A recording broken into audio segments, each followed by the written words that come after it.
जय श्री कृष्ण। श्रीमद् भगवत गीता अध्याय 4 श्लोक 28। द्रव्य यज्ञस्तपो यज्ञा योग यज्ञस्तथा परे स्वाध्याय यज्ञान यज्ञाश्च यतयः संशिता व्रतः। कठोर व्रत अंगीकार करके कुछ लोग अपनी संपत्ति का त्याग करके, कुछ कठिन तपस्या द्वारा, कुछ अष्टांग योग पद्धति के अभ्यास द्वारा अथवा दिव्य ज्ञान में उन्नति करने के लिए वेदों के अध्ययन द्वारा प्रबुद्ध बनते हैं। अर्थात इन यज्ञों के कई वर्ग किए जा सकते हैं। बहुत से लोग विविध प्रकार के दान पुण्य द्वारा अपनी संपत्ति का यजन करते हैं।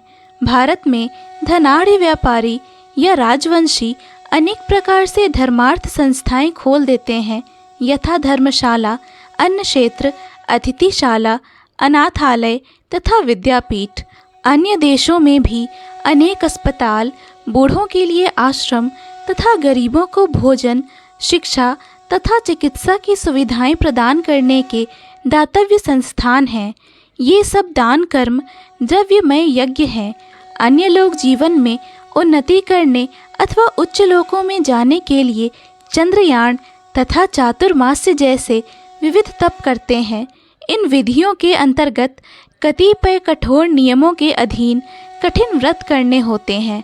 उदाहरणार्थ, चातुर्मास्य व्रत रखने वाला वर्ष के 4 मासों में जुलाई से अक्टूबर तक बाल नहीं कटाता, न ही कतिपय खाद्य वस्तुएं खाता है और न दिन में 2 बार खाता है, न निवास स्थान छोड़कर कहीं जाता है।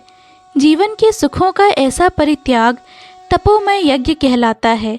कुछ लोग ऐसे भी हैं जो अनेक योग पद्धतियों का अनुसरण करते हैं, यथा पतंजलि पद्धति, ब्रह्म में तदाकार होने के लिए, अथवा हठ योग या अष्टांग योग विशेष सिद्धियों के लिए। कुछ लोग समस्त तीर्थ स्थानों की यात्रा करते हैं। ये सारे अनुष्ठान योग यज्ञ कहलाते हैं, जो भौतिक जगत में किसी सिद्धि विशेष के लिए किए जाते हैं। कुछ लोग ऐसे हैं जो विभिन्न वैदिक साहित्य यथा उपनिषद तथा वेदांत सूत्र या सांख्य दर्शन के अध्ययन में अपना ध्यान लगाते हैं। इसे स्वाध्याय यज्ञ कहा जाता है। ये सारे योगी विभिन्न प्रकार के यज्ञों में लगे रहते हैं और उच्च जीवन की तलाश में रहते हैं, किंतु कृष्ण भावनामृत इनसे पृथक है, क्योंकि यह परमेश्वर की प्रत्यक्ष सेवा है।